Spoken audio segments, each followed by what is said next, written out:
Kalau kita perhatikan saudara-saudara sekalian, kita telah memuji, memuliakan nama Tuhan. Di dalam puji-pujian kita sekalian, saudara dapat mengerti dan kita belajar. Sebab puji-pujian itu adalah sesuatu yang menyenangkan hatinya Allah. Tetapi banyak orang Kristen belum mengerti apa artinya puji-pujian. Puji-pujian adalah menyediakan tempat duduk bagi Allah. Kita kerap kali tidak memperhatikan bahwa peranan puji-pujian itu luar biasa. Maka dari itu saudara, kita harus menjadi orang Kristen harus yang dinamakan selalu mengucap syukur dalam segala perkara. Kira-kira kalau orang senang itu mukanya bunder terus atau lonjong terus? Hah? Bunder, ya toh? Kemudian kalau hati ini senang itu bersenandung terus tak? Meskipun tidak bisa nyanyi. Ya toh? Kalau bisa nyanyi sih teriak-teriak. Kenapa kalau orang-orang itu paling suka kok nyanyinya di kamar mandi? Loh, ini kenyataan banyak toh. Karena apa? Seger. Karena mandi seger sambil nyanyi itu hati yang bergembira. Ini loh saudara. Maka dari itu kalau kita tadi perhatikan nyanyian-nyanyian tadi perhatiin. Yang satu bilang, kapan Yesus kembali? Kapan Yesus kembali? Ya toh? Lalu yang satu dari ibu tadi dia mengatakan, biarpun pohon anggur tidak berbuah, biarpun pohon zaitun mengecewakan, aku tetap bersukaria. Lalu yang satu, aku diberkati. Jadi nyanyiannya ini kelihatannya itu antagonis, ya toh. Yang satu siang malam diberkati, yang satu berkata biarpun enggak buah enggak apa-apa, enggak ada sapi, enggak ada kandang enggak apa-apa. Jadi kelihatannya bertentangan tapi tidak bertentangan. Saudara harus perhatikan. Semua pujian itu luar biasa. Saya berdoa, kalau ada orang muji, saya turut memuji, tapi jiwa hatiku berdoa. Sebab saya tanyakan Tuhan, saya tidak mau terpengaruh oleh apapun juga. Saya tidak peduli manusia, karena apa? Manusia semuanya tidak ada yang baik, kata Tuhan, bukan kata saya. Termasuk saya. Jadi kehidupan kekristenan, saudara harus menyadari bahwa kekristenan adalah pengalaman pribadi dengan Yesus. Dan tidak terpengaruh oleh orang lain. Ya toh? Kalau engkau hidup terpengaruh orang, engkau gila-gilu. Tadi saya di mobil bilang, ini orang-orang banyakan itu apa? Noleh sana, noleh sini, noleh sana. Sana ngomong gini-gini. Iya. Nah, iya. Lah kalau orang jalan, madep jalan sana, sini, sini. Kira-kira jalannya bisa lurus enggak? Nah, siksak. Enggak sampai-sampai. Saudara tahu, ini loh. Jadi kita harus perlunya apa? Roh Kudus diberikan kepada kita. Menjadi seorang penolong untuk menuntun kita dalam seluruh kebenaran. Yesus tahu bahwa saudara dan saya ini lemah. Yesus tahu bahwa saudara dan saya tidak mampu menghadapi dunia ini. Yesus berkata, aku akan kirim seorang penolong. Dia akan menolong engkau dalam seluruh kebenaran. Dia akan menuntun engkau dalam kebenaran. Dia akan memuliakan aku, kata Yesus. Dan dia akan memberitahukan kepadamu hal-hal yang akan datang. Saudara tahu. Kita tidak perlu takut menghadapi dunia ini. Apapun boleh terjadi. Mengapa puji-pujian tadi mengatakan, biarpun pohon zaitun mengecewakan, pohon anggur tidak berbuah. Tetapi aku mengucap syukur. Bukan berarti, saudara. Bukan berarti itu hidupmu sebagai buah anggur tidak berbuah, sebagai buah zaitun mengecewakan. Bukan. Kalau saudara baca di dalam Habakuk itu adalah doa daripada Habakuk. Mengapa Habakuk berdoa? Karena bangsanya meninggalkan Tuhan. Karena penindasan melanda bangsanya yang diberkati bangsa pilihannya. Saudara dan saya adalah umat pilihan Allah. Tetapi mengapa banyak orang Kristen penuh dengan penindasan? Karena mereka meninggalkan Tuhan. Dan doa Habakuk, dia tidak mau terpengaruh. Apapun boleh terjadi, orang yang berharap kepada Tuhan tetap diberkati. Jadi nyanyian tadi bagus sekali. Yang ini mengingatkan, yang ini mengatakan, siang malam aku diberkati. Betul, bagi orang yang menyenangkan hatinya Tuhan. Dan orang yang menyenangkan hatinya Tuhan selalu merindukan apa? Kapan Yesus kembali? Kapan Yesus kembali? Karena setiap orang yang mengasihi Yesus, dia pasti akan merindukan kekasihnya. Betul enggak? Ini loh saudara. Tapi apakah nanti kalau Yesus datang kembali, saudara tahu enggak? Coba saya tanya ini, kerap kali saya tekankan, ini kesalahan orang Kristen. Kalau Yesus nanti kembali, saudara tahu enggak? Loh, jawab, tahu enggak? Hah? Tidak ada yang berani jawab ini berarti tahu enggak ya? Sebab Yesus berkata, aku akan datang seperti pencuri. Jadi nanti kalau Yesus datang, engkau tahu enggak? Hah? Nah itu orang Kristen rugi kamu. Jadi nanti kalau Yesus datang, kamu enggak tahu. Nah kalau kamu enggak tahu, kamu bakal ketinggalan enggak? Saya makanya mengatakan, Yesus berkata, aku datang seperti seorang pencuri. Tidak hanya sampai di situ Yesus berkata, maka dari itu berjaga dan berdoa, supaya hari itu jangan melanda kamu dengan tiba-tiba. Jadi, kalau nanti Yesus datang, engkau tahu enggak? Tahu. Kalau enggak tahu, ketinggalan. Ini loh saudara, orang Kristen enggak ngerti. Terus sampai saya itu sampai kadang-kadang bilang gini, Tuhan, kapan anakmu ini bangkit? Tuhan bilang, banyak yang aku panggil, sedikit yang aku pilih. Kenapa? Mereka hanya dinabobokkan oleh setan. Bukankah Yesus berkata, aku datang seperti pencuri. Jadi, tidak ada orang tahu. Lalu orang Kristen juga, iya. Lah saya bilang, kalau tidak tahu, nanti Tuhannya datang bilang apa? Aku datang menyambut pengantin perempuan. Pengantinnya tidur semua. Ada enggak yang mau kawin, lalu mempelai laki-lakinya datang, kemantannya perempuannya saya tidurnya nyak? Ada enggak?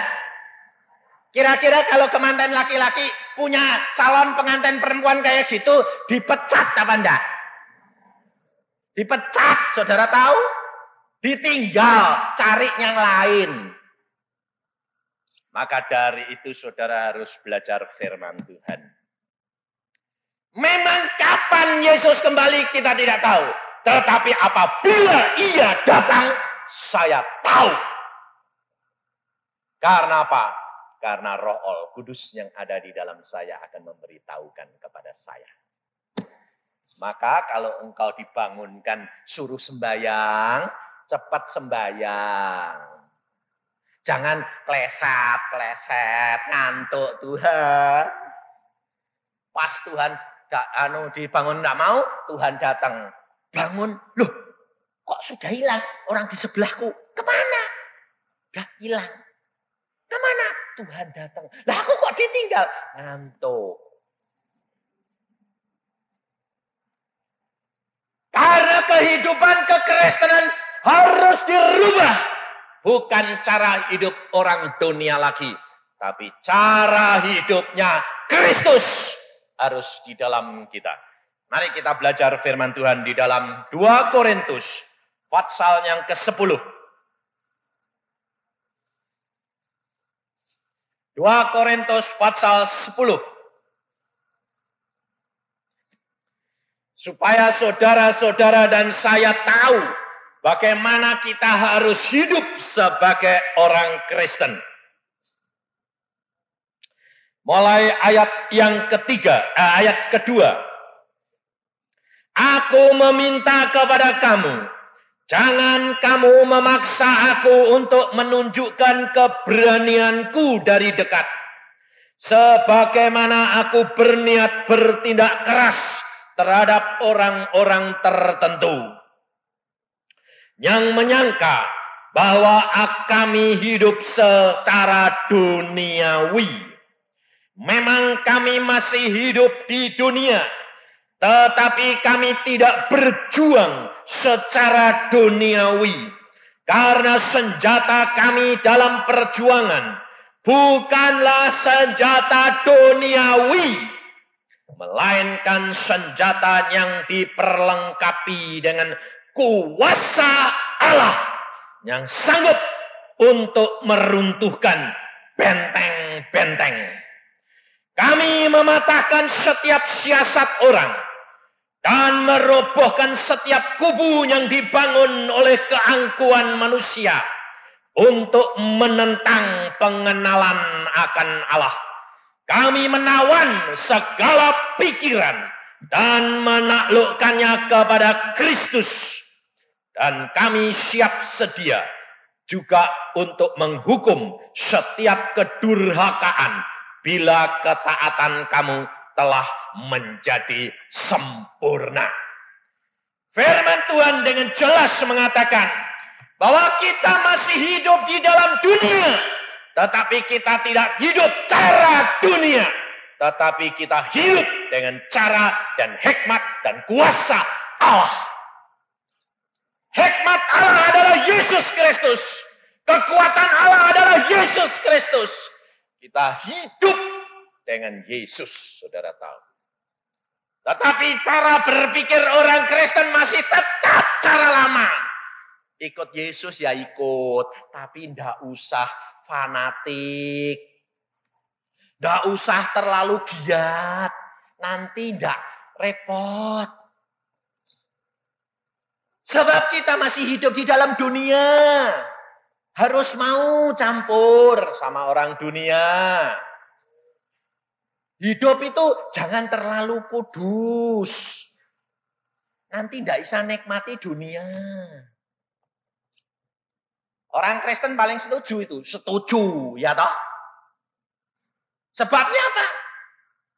Kalau hidup kudus, saudara tahu. Kamu punya kuasa.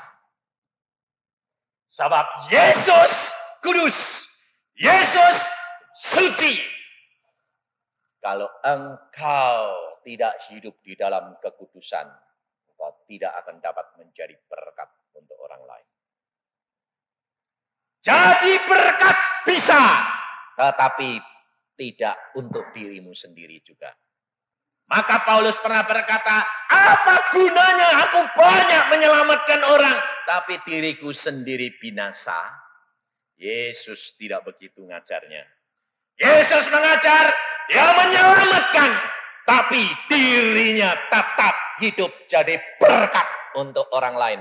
Tetapi kemuliaan untuk Allahnya. Ini saudara. Kehidupan kekristenan adalah memancarkan Kristus. Hidup di dalam sukacita.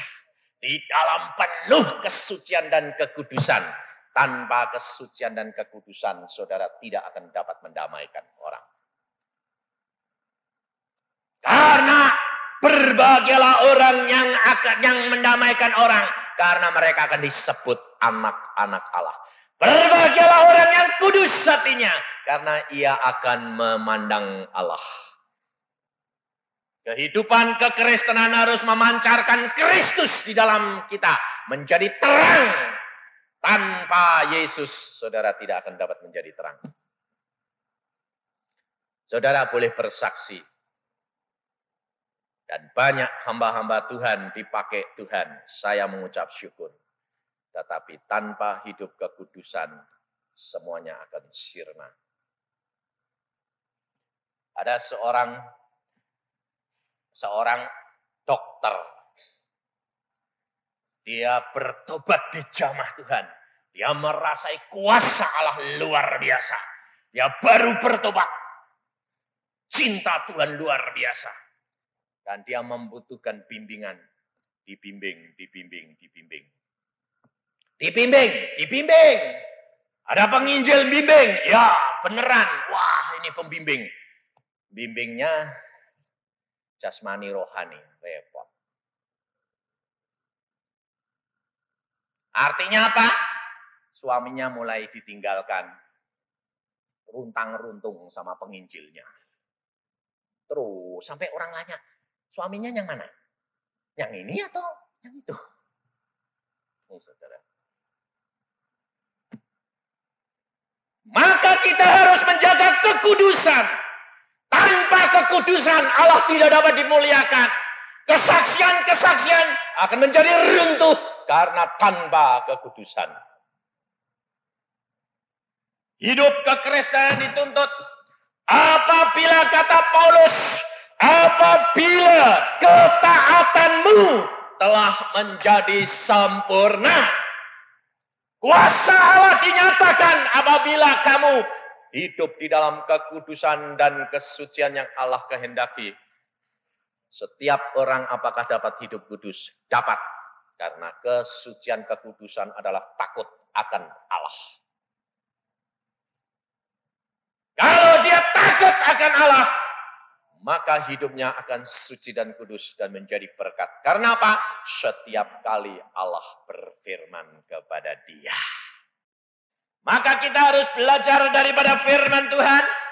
Mengapa Daud dipilih oleh Allah menjadi yang menurunkan Yesus sehingga namanya dicantumkan Yesus anak Daud. Karena Daud hidup di dalam kekudusan. Dan dia berkomunikasi terus dengan Allah. Satu kali dia jatuh, akibatnya parah. Satu kali jatuh dengan Bathsheba, maka keluarganya berantakan. Saling anak-anaknya saling bunuh-membunuh. Saudara tahu, kehidupan kekristenan dituntut oleh Allah. Hidup di dalam kesucian dan kekudusan. Daud pada waktu dia mulai jadi raja, dia setiap kali menghadapi peperangan, apa yang dilakukan? Dia tidak akan maju perang sebelum dia menghadap kepada Allahnya lebih dahulu. Maka kita bisa lihat bagaimana Allah luar biasa menuntun Daud. Di dalam 2 Samuel, pasal yang ke-5, ayat yang ke-17, ketika didengar orang Filistin bahwa Daud telah diurapi menjadi raja atas Israel, maka majulah semua orang Filistin untuk menangkap Daud. Tetapi Daud mendengar hal itu lalu ia pergi ke kubu pertahanan. Ketika orang Filistin datang dan memencar ke lembah Refaim, bertanyalah Daud kepada Tuhan, apakah aku harus maju melawan orang Filistin itu? Akan kau serahkankah mereka ke dalam tanganku? Lihat saudara. Pada waktu Daud menghadapi peperangan. Dan dia mulai diserang. Dia masuk kemana? Ke kubu pertahanan. Kenapa? Karena dia merasakan. Dia lebih lemah dibandingkan dengan mereka. Kalau seseorang merasa lebih kuat, pasti dia langsung show of force. Dia menunjukkan kemampuannya. Tapi Daud menarik karena apa? Dia kalah. Kuat. Dia masuk ke dalam kubu pertahanan. Dan dia berlutut. Rahasia keberhasilan orang Kristen hanya dengan pertolongan Roh Kudus. Tanpa Allah engkau tidak ada artinya. Sebab Yesus sudah berkata, kalau engkau ini adalah carang-carang pohon anggur. Dan kalau engkau tidak melekat kepada pokok, engkau tidak dapat berbuat apa-apa. Orang Kristen tidak menyadari bahwa perintah daripada Yesus ini sudah dicanangkan di dalam Yohanes 15. Kalau engkau tidak tinggal tetap di dalam aku, engkau tidak dapat berbuat apa-apa. Dan engkau akan dikerak dan dibuang ke dalam api. Saudara tahu? Tinggal di dalam pokok tanpa sama dengan pokoknya. Hidup di dalam kesucian dan kekudusan engkau tidak dapat.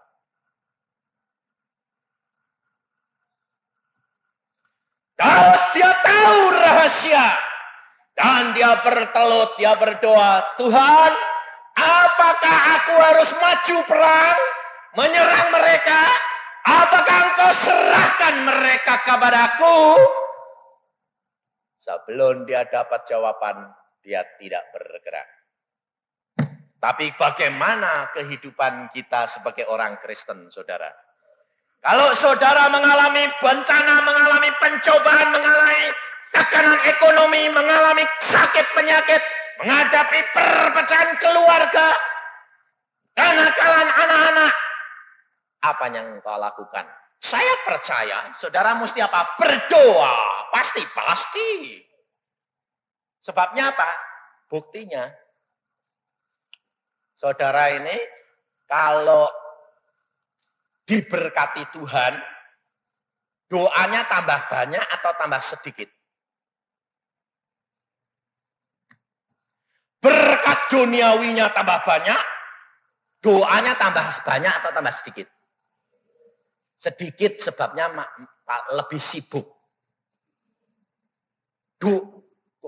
Dagangnya lebih ramai. Waduh, buka jam 6 sampai tutup jam 6 laris terus. Sebabnya apa? Sebabnya sebelum laris saudara sembahyang terus. Tuhan berkati, Tuhan berkati, Tuhan berkati. Aku kan kekasihmu, Tuhan berkati. Tuhan berkata, oh ya memang betul, engkau kan pacarku. Seorang pacaran itu apapun minta dikasih, betul loh. Berkati, wah toko dia laris.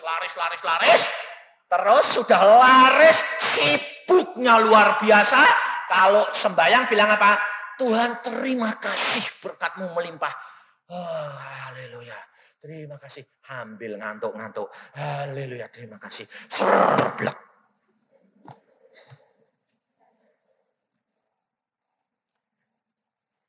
Kira-kira kalau tambah lama tambah begitu, berkatnya tambah banyak atau tambah kurang? Hah? Kurang. Kenapa? Sebab Yesus lihat, ya, tak berkati malah tidak sembahyang. Lebih baik berkatnya dikurangi sedikit. Kurangi lagi. Kalau sudah kurang banyak, jengkingnya terus, ampun Tuhan, semalam-malaman. Ampun Tuhan, nunggu, tidak ngantuk. Contohnya kalau saudara dalam anakmu sakit, saudara ngantuk enggak? Hah? Enggak toh? Nunggui orang anakmu sakit enggak tidur toh. Kalau anakmu sehat-sehat tidurnya ngorok. Blok. Saudara tahu, Yesus adalah kekasih. Kita adalah kekasih Yesus. Dan dia merindukan untuk selalu komunikasi. Tetapi kalau engkau minta diberi karena engkau kekasihnya. Tetapi kalau engkau sudah diberi, engkau kerap kali ribut dengan pemberian itu. Dan tidak dekat lagi dengan si pemberi. Dan Yesus, perhatikan, Yesus Tuhan yang penuh dengan cemburuan. Tapi kalau engkau diberkati, engkau tambah ngambil waktu untuk Tuhan. Dulu belum diberkati 1 jam sembahyang terus tiap pagi. Berdoa. Diberkati tambah Tuhan. Berkatmu tambah limpah enggak? Ya.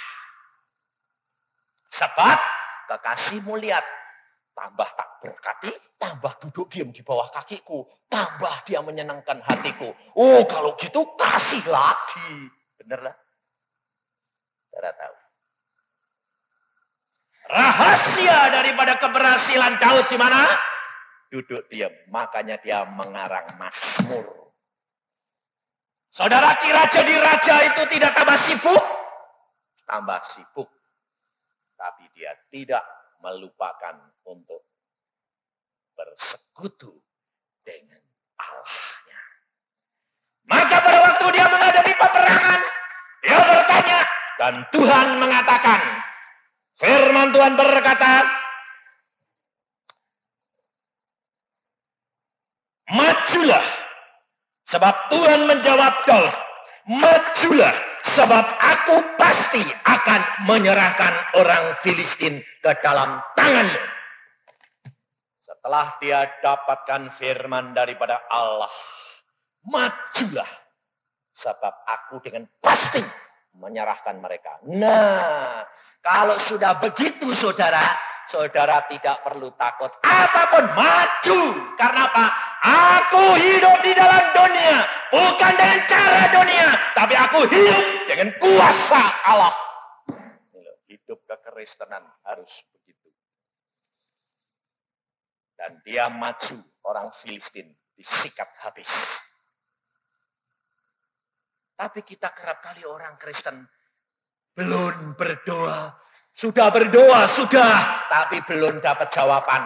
Pikirannya ini jalan terus.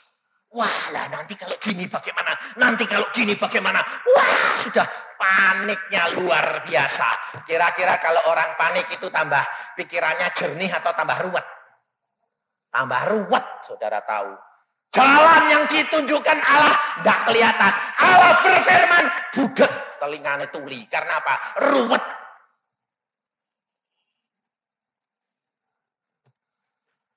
Banyak orang Kristen tidak menikmati berkat Allah. Allah punya langit dan bumi. Dia sudah menyediakan segala-galanya untuk kita. Tapi kerap kali kita berkata apa?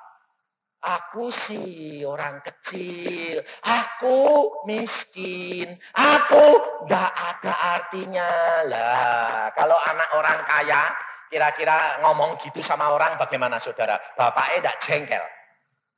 Oh, anakku ini bikin malu anakku ini. Anak orang kaya, tapi mider ke tempat orang lain minta-minta. Aku enggak punya. Loh, bapakmu kan kaya. Yang kaya kan bapakku. Aku enggak punya apa-apa. Kira-kira bapaknya tahu anaknya gitu tambah jengkel atau tambah seneng? Hah? Jengkel? Jengkel? Apa enggak tambah seneng? Supaya kekayaan ini bapaknya enggak tambah-tambah. Wong mintai sana sini. Saudara kenal enggak? Diri saudara kerap kali jadi peminta-minta enggak? Hidup orang Kristen sudah diracuni oleh cara berpikir daripada setan.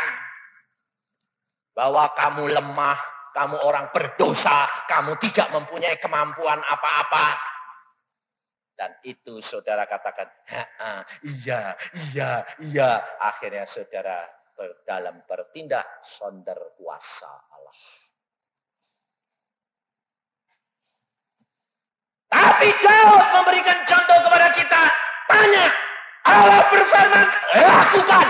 Maka engkau akan melihat perkara-perkara besar yang Allah lakukan. Tapi kerap kali kalau sudah dengar suara Allah, ragu-ragu. Ya dek Tuhan, dek setan. Suaranya yang kayak apa itu Pak Yusa? Nggak ngerti. Timbul dari sini. Iya, suara hati. Mungkin. Lalu mulai mikir, ya dek, ya dek, enggak, ya dek, ya dek, enggak, ya dek, ya dek, enggak. Ya enggak bakal ya yang gila-gila terus. Ya, dek. Gila-gila enggak jalan-jalan. Hidup kekristenan bertindak kalau sudah ada firman daripada Allah. Ada rema bertindak. Banyak orang mengatakan, wah aku jadi orang Kristen puluhan tahun kok ya tidak dengar sih suara Tuhan. Saudara akan ketinggalan dengan saudara-saudara yang baru. Saya mengucap syukur kalau ada pelayanan kaset. Saya mengucap syukur kalau ada puji-pujian kaset. Tapi saudara perhatikan, saya tidak hidup dari kaset. Saya dengar itu, Yusa tahun ini pasti jalan-jalan ke luar negeri lagi. Simpenannya puluhan juta, ratusan juta. Saya mau jengkel, Tuhan bilang amin kan? Aku bilang amin. Saya bilang, lalu istri saya bilang, kenapa kamu amin amin? Wah itu orang bilang itu bilang amin. Wah nanti ada banyak sungguhan. Kan kita mau jalan-jalan lagi, mau liburan. Saya bilang, ya aminkan, aminkan. Amin sungguh. Beberapa 1 bulan sebelumnya orang telepon. Pak Yusa mau jalan-jalan? Iya. Satu keluarga? Iya. Kemana? Eropa? Iya. Gitu dong. Lalu orang itu kirim apa? Aku sudah sediakan biaya semuanya untuk keluargamu. Berapa? 14 juta untuk jalan-jalan. Wah saya bilang amin. Nubuatan orang jadi. Saya bilang. Saudara tahu? Itu hidup kekristenan, saudara. Dengar-dengaran akan firman daripada Allah. Roh Kudus sudah ada di dalam hati kita. Dan dia akan memberikan apa yang engkau harus berbuat dan lakukan. Allah kita Allah yang luar biasa. Baru-baru ini saudara, persembahan saya dapat dari orang-orang itu uangnya yang kumel-kumel kayak semua. Saudara kalau ngasih kolektor itu cari uang kecil atau uang gede? Hah? Gede? Yang gede apanya? Coba jujur, tadi mau berangkat ke gereja, bilang sama pembantunya atau anaknya, tukarin uang kecil. Ayo jujur, kalau uangnya puluhan ribu tok, saudara bilang apa? Tukarin. Tukar apa? Uang kecil. Jangan lupa ya, 500-an. Saya berkata begini bukan berarti saya minta. Saya enggak. Saya hamba Tuhan orang kaya. Sebab saya tidak peduli. Saudara boleh beri berapa, kalau Tuhan mengatakan berikan, saya berikan. Pulang dari Bali, KKR saya dapat persembahan 755.000. Tuhan berkata, saya waktu bicara sama Pak Samudi di rumah, pulang, dia cerita, wah aku barusan dari desa, penginjilan di desa ini, wah kasihan mereka menderita. Hati saya bilang, Tuhan kasihan dong Tuhan, Engkau Allahku yang maha kaya. Kenapa Engkau biarkan anak-anakmu itu Tuhan hamba-hambamu. Dan Engkau berkati seperti hamba ini. Pagi-pagi sembahyang Tuhan berkata apa? Iman tanpa perbuatan mati. Apa itu saya bilang. Lalu Tuhan ingatkan. Tadi malam kamu bicara sama Samudi apa? Kamu tergerak enggak? Tergerak hatiku. Ya. Nah, terus tindakanmu apa? Oh ngerti aku. Ngerti. Jadi aku punya uang ini semua suruh ngasih ke. Kasih ke semua blok. Saya tinggal. Saya orang enggak peduli. Berapa? Salurkan. Tidak, itu baru berapa? 750. 2 juta saja Tuhan bilang, berikan. Beri, peduli amat. Kan uangnya Tuhan, bukan uangku. Urusannya Tuhan. Ini baru-baru saya tergerak. Tuhan berkata, itu kasihan ya. Nanti alatnya itu sudah tua, sebentar lagi rusak. Itu belum rusak loh saudara. Tuhan sudah ngomong. Wah ya, Aku sudah tahu watak kekasih. Dia bilang, itu kasihan ya. Sudah tahu saya. Oh ya, maksudnya suruh beli. Beliin 2. Oh ya. Saya kumpulin uang kolektor yang saya dikasih persembahan itu. Yang kumel. Kumpulin kabeh. Ada 300 lebih. Beli alat baru. Persis saya belum kasih uangnya. Plak, ceklok, rusak. Beli, besok beli, segera beli. 2. Pakai untuk pelayanan Tuhan, bukan untuk aku. Saudara tahu, sehari kemudian, saya khotbah di tempat orang lain. Ada orang ngasih bungkusan. Tak kira itu jenang. Tebel segini, persis segini. Atos. Dia bilang, Pak Yusa ada titipan. Oh ya, terima kasih. Tak pikir jenang, masuk ke tas. Sampai di rumah saya bilang sama istri Samudi, coba ini lihat ini bungkusannya buka kok atosnya kayak gini, ini jenang apa? Saya bilang itu. Dibuka uang ribuan, itu baru gres dari bank. Sak tumpuk, jumlahnya 500.000. Saya sampai gini, Tuhan, lah wong ngasih kok ribuan. Lah dek 50.000 kan cilik toh. Lah yang kamu kasihkan kemarin kan ribuan kumel-kumel toh. Oh, iya. Yang kumel-kumel tak kasih semua, diganti yang baru-baru, bahkan hampir dilipat 2 kali kan. Saya bilang, kok aneh sih Tuhan? Aku, kalau engkau menurut kepadaku, aku sediakan segala keperluan. Dan aku memberikan kepadamu yang terbaik. Tidak seperti anak-anakku memberi yang kumel-kumel. Anaknya kalau pinter, mau sekolah teologi, bilang apa? Apa? Teologi. Teologi nanti kalau sudah dokter tidak diterima, insinyur tidak diterima, semuanya tidak terima, teologi. Ikut Tuhan, nanti kalau sudah tikluk-tikluk mau game, ikut Tuhan. Masa muda berfoya-foya, hidup senang dunia. Tuhan selalu diberikan yang apa? Yang kumel-kumel. Yang apa? Yang tidak ada harganya. Padahal saudara minta daripada dia. Allah sudah memberikan contoh. Yesus diberikan anak tunggalnya untuk saudara dan saya. Kalau saudara mengalami kesakitan, kalau saudara mengalami musibah, Yesus sudah memberikan contoh anak tunggal Allah diberikan dalam dunia untuk memberikan apa? Menanggung dosa saudara dan saya. Bagaimana perasaan Allah Bapa melihat Yesus pada waktu dia dianiaya? Bagaimana perasaan Yesus pada waktu dia ditinggalkan oleh Allah? Dia berteriak, Eli, Eli lama sabatani. Ya Allahku, mengapa engkau tinggalkan aku? Karena Allah memalingkan wajahnya, tidak tahan melihat penderitaan anaknya yang tidak berdosa. Padahal kerap kali kita menerima musibah karena dosa kita sendiri. Tapi engkau mengatakan, Tuhan aku tidak tahan.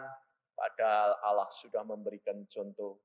Dia sudah mengukur segala sesuatu yang dibebankan kepada saudara. Bahwa saudara mampu untuk mengatasi itu. Karena Allah sudah memberikan yang ringan dan menyenangkan. Tapi saudara selalu menggerutu. Kita harus belajar dari firman Tuhan. Kita harus belajar dari hamba-hamba Tuhan. Kita harus belajar dari pengalaman Alkitab. Karena Alkitab isinya adalah pengalaman seseorang dengan Allah. Kalau saudara dan saya mau menjadi orang yang berhasil, belajar daripada pengalaman orang-orang ini dengan Allah. Allah tidak dapat dibatasi. Pada waktu Daud perang dengan orang Filistin sudah menang, lalu dia diserang lagi. Dia apakah langsung perang lagi? Kemarin dulu Allah berkata, serang, aku akan serahkan. Apakah sekali ini Daud juga begitu? Tidak. Dia tetap datang kepada Allahnya. Dan dia berdoa, Tuhan, apa yang aku harus berbuat? Dalam ayat yang ke-20, lalu datanglah Daud di Baal-Prasim dan memukul, mereka kalah di sana.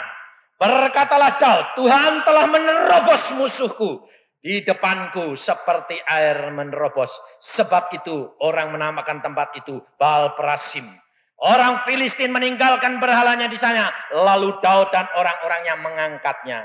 Ketika orang Filistin maju sekali lagi memencar di lembah Refaim, maka bertanyalah Daud kepada Tuhan dan bertanyalah Daud kepada Tuhan dan ia menjawab, Tuhan menjawab, janganlah maju, tetapi buatlah gerakan lingkaran sampai ke belakang mereka, sehingga engkau dapat menyerang mereka dari jurusan pohon-pohon kertau. Dan bila engkau mendengar bunyi derap langkah di puncak pohon-pohon kertau itu, maka haruslah engkau bertindak cepat. Sebab pada waktu itu Tuhan telah keluar berperang di depanmu untuk memukul kalah tentara orang Filistin. Belajar, saudara.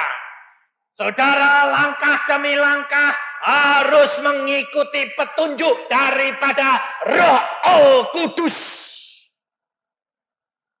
Jangan pengalaman saudara sekali lalu saudara berjuang dengan pengalaman itu jadi metode, saudara akan kalah. Sebab setan tahu cara saudara bertindak. Tapi kalau Allah bertindak, setan tidak tahu. Karena setan diblokir untuk tidak boleh mendengar. Maka orang berkarunia lidah itu perlu.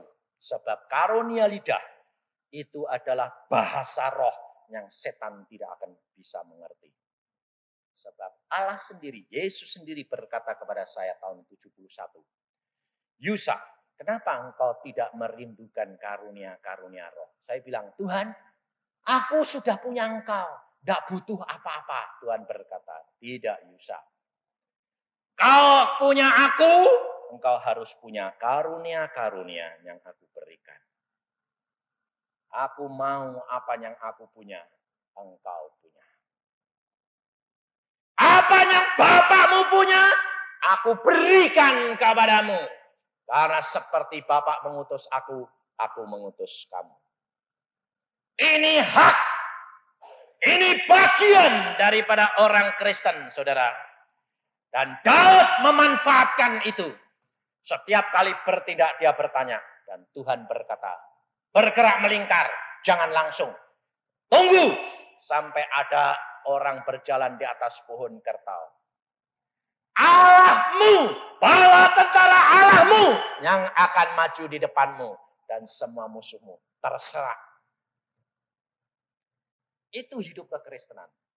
Jadi sebetulnya orang Kristen itu tidak ada khawatir, tidak ada takut, tidak ada bimbang, tidak ada ragu. Karena apa? Karena punya Allah yang luar biasa.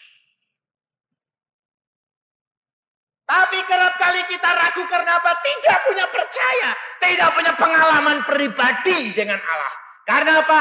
Karena tidak peka dan tidak mau melakukan tiap-tiap firman Allah. Maka dari itu saudara saya himbau dan saya minta saudara harus mulai lakukan. Setiap baca firman lakukan. Engkau akan menjadi berkat buat orang lain. Tak usah takut. Ada orang sakit. Saudaramu sakit. Anakmu sakit. Istrimu, suamimu. Tak usah takut. Berdoa sungguh-sungguh. Sampai mendapatkan konfirmasi daripada Allah. Apa yang harus dilakukan? Lakukan. Mesti sembuh. Kalau harus mati, ya pulang puji Tuhan. Nah itu soalnya. Maunya sembahyang, tapi jangan mati ya Tuhan. Lah itu, lah sembahyangnya ngatur Tuhan kok. Jangan gini ya Tuhan, jangan gini, maunya gini.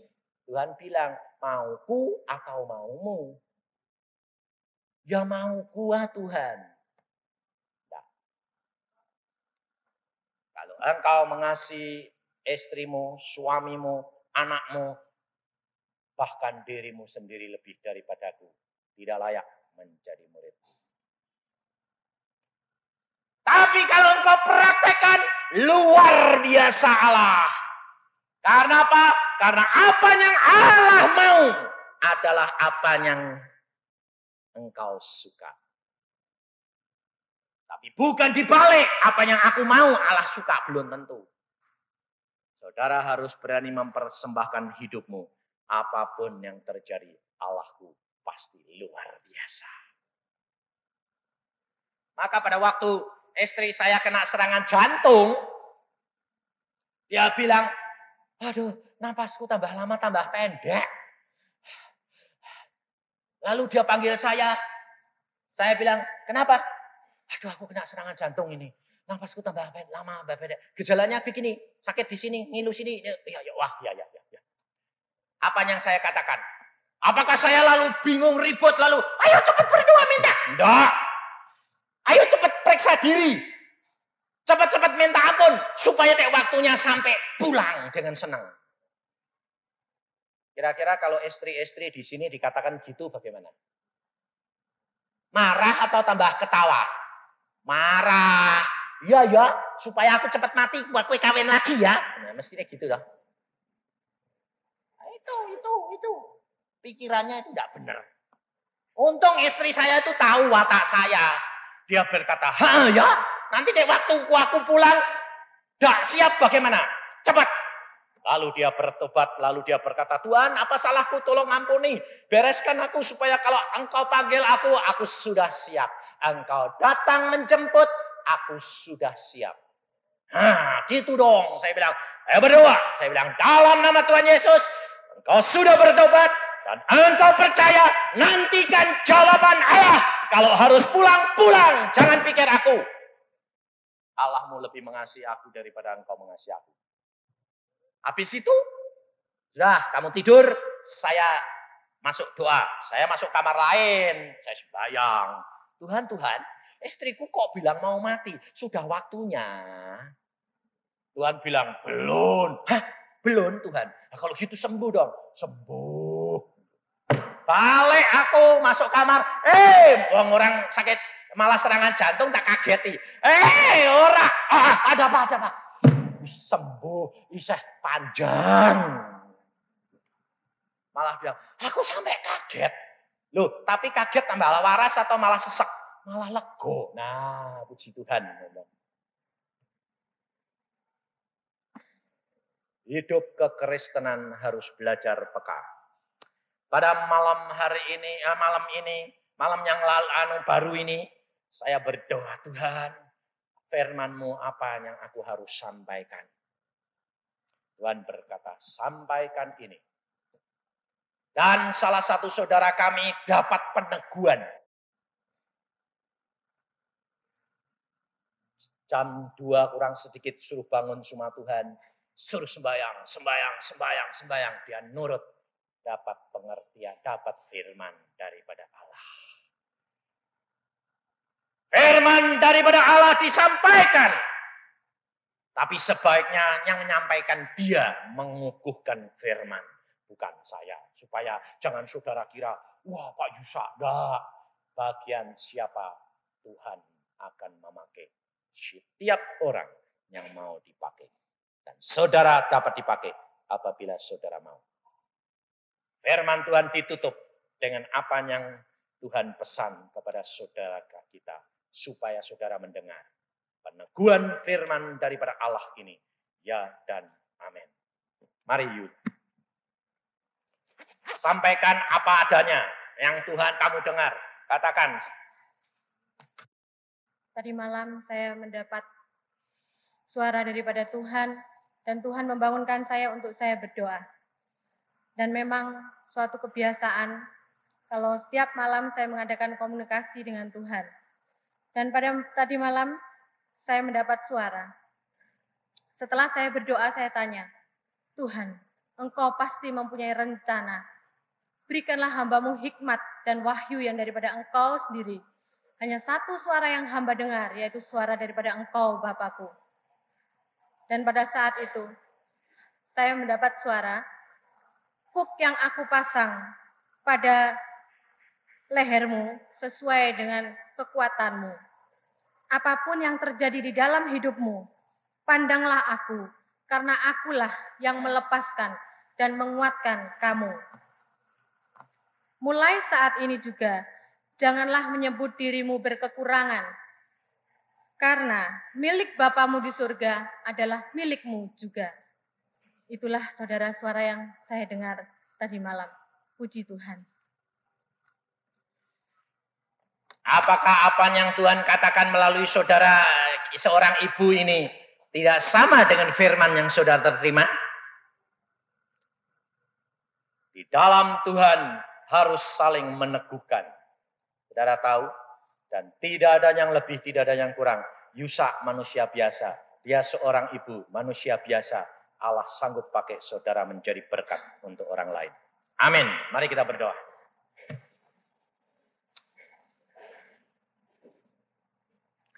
Tuhan, pada siang hari ini hamba-Mu mohon kemurahan daripada-Mu, Bapa. Setiap anak-anak-Mu di tempat ini rindu untuk mendengar suara-Mu dan Engkau pakai supaya dapat menjadi berkat bagi orang lain. Pada pagi hari ini Tuhan, kami minta kemurahan daripada-Mu apabila saudara-saudara kami mau membaharui perjanjiannya dengan Engkau. Hamba-Mu mohon Tuhan, Engkau sendiri yang akan mengaruniakan kepada mereka. Saudara nyatakan, angkat tangan di tempat. Katakan bahwa aku mau Tuhan Engkau pakai. Engkau berbicara kepadaku dengan karunia-karunia yang Engkau berikan kepada kami yang Engkau sudah sediakan. Angkat, Engkau bertanggung jawab dengan Yesus, bukan saya. Saya tidak peduli Engkau mau apa tidak. Itu urusanmu dengan Tuhan. Tetapi Allah tahu kerinduan hatimu satu dengan satu. Oh Yesus, Engkau tahu apa yang telah diangkat dan dibaharui anak-anak-Mu ini dengan Engkau, Yesus.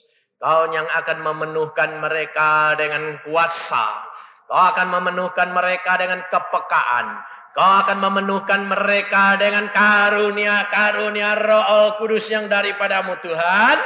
Pada saat ini hamba-Mu mohon di dalam nama Tuhan Yesus, Engkau sendiri yang akan melakukan segala perkara. Karena firman-Mu lah yang menjamin perkara ini. Minta, maka Engkau dapat. Ketuk, maka pintu akan dibukakan bagimu. Bagi orang yang percaya dan merindukan dan yang haus. Terima kasih Bapa. Oh haleluya Yesus. Haleluya Yesus, kami tahu Tuhan Engkau mengaruniakan dan Engkau memberikan kerinduan anak-anak-Mu. Engkau memenuhkannya Tuhan. Oh Yesus, ya karata syakataku, ya takaya ketekia karata syakataku. Tuhan, hamba-Mu serahkan anak-anak-Mu dalam tangan-Mu. Berdoa, berdoa terus, berdoa terus. Oh Yesus, ya karata syak.